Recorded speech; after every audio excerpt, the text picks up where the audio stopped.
Just hard to get air sometimes. This is definitely a hoax.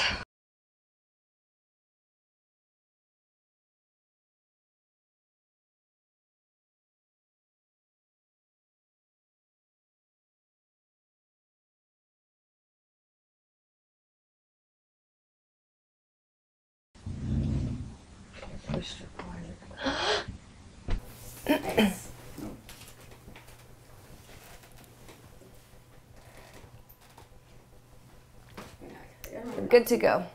Hello, my name is Paige Spencer. I'm 22 years old. I've been battling late-stage Lyme disease for 19 years, and this is my story.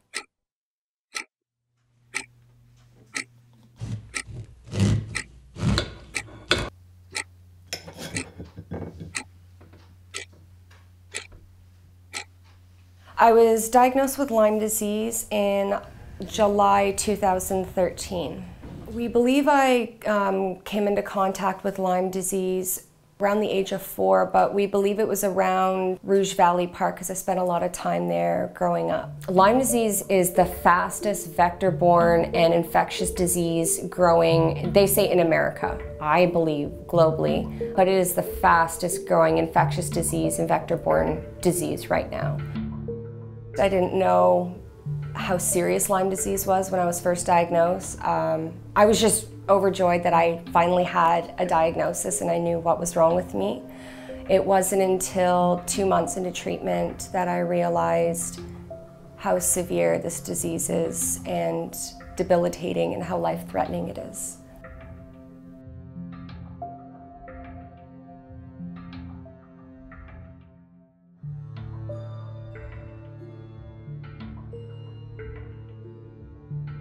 It's an epidemic. It's been silenced for too long, and so many people have gone misdiagnosed.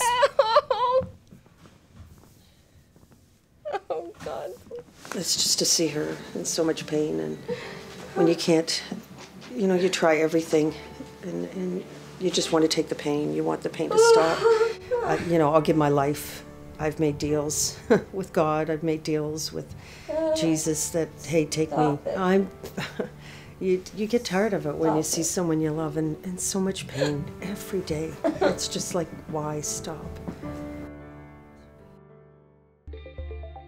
I had introduced a private member's bill to exactly direct the government to implement or develop a strategy within a certain time period.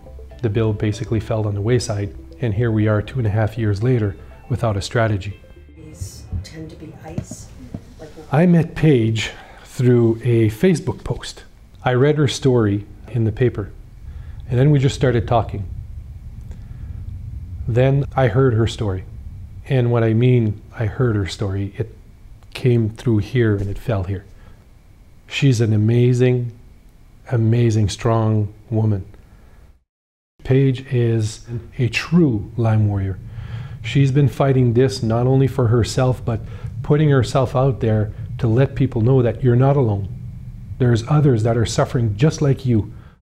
She's chosen a path of making her pains out there for everybody to see. Judge me for what I am, but I will no longer hide behind our healthcare system. You will know who Paige Spencer is at the end of the day, and I will do what I need to do in order to make sure that other Ontarians, as I am, get the treatment that they're rightfully entitled to. You know, I stayed with her at night, beside her all night, sorry. And I just don't know how people do it, you know, especially that are on their own. It's like 24/7. They don't. That's the problem. Yeah, the costs, I mean, even now, even though she's getting treatment in Canada, we're still putting out about $1,500–1,600 a month. We need absolutely more funding so that we could have proper research and development to identify the scientific needs and the scientific findings so that we can treat individuals that are suffering with Lyme disease in this province. A lot of the individuals that are not properly treated or are being prevented from being treated is because of the lack of literacy that is available to our medical professionals that are now. Because right now, doctors in Ontario some are being threatened with their license being withdrawn from them because they've taken the initiative of treating individuals with Lyme. Those doctors have actually shut down their practices that they've had here in Ontario because of the pressures that they have been feeling, because of the threats against their licenses, have picked up and moved to the US, where they're able to actually practice and treat people with Lyme disease. And that's what's so ludicrous about this whole system, is now we have Ontarians who are spending hundreds of thousands of dollars to go and getting a treatment across the border. It's devastating and putting people into financial hardship. People are losing their homes, their life savings, their families, their home, everything. And it's not fair.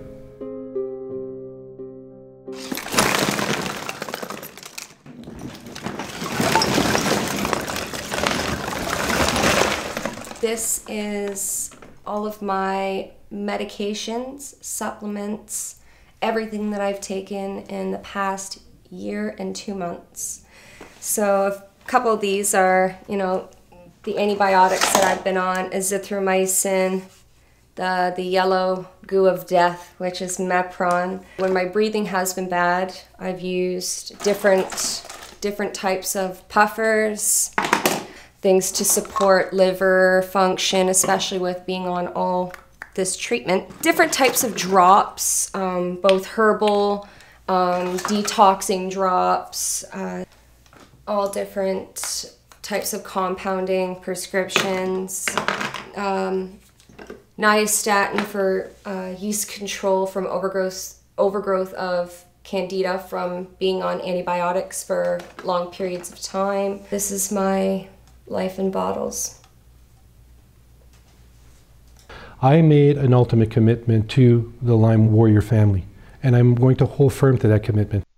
I'm going to be there tomorrow, I'm going to be there next week, I'm going to be there next month, I'm going to be there next year. I'm going to be there until this government responds to the needs of these people. Everybody seems to be suffering, but nobody says, everybody looks at them and says, oh, you know, I feel bad for you. Stop feeling bad for me. Start doing something that will help me get a life again, because they need a voice, because nobody seems to be listening to what the Lyme community is saying. I know my daughter can make a difference out there. I know, I see how brave she is to keep holding on to hope, and even the depression and anxiety and the up and down and the nightmares and the no sleep. I mean, to be able to get through that at such a young age, and the pain, it's just, I don't know how she does it. But she's, one day is going to be your day, and you're going to help a lot of people. I know you are. You already are. It starts here.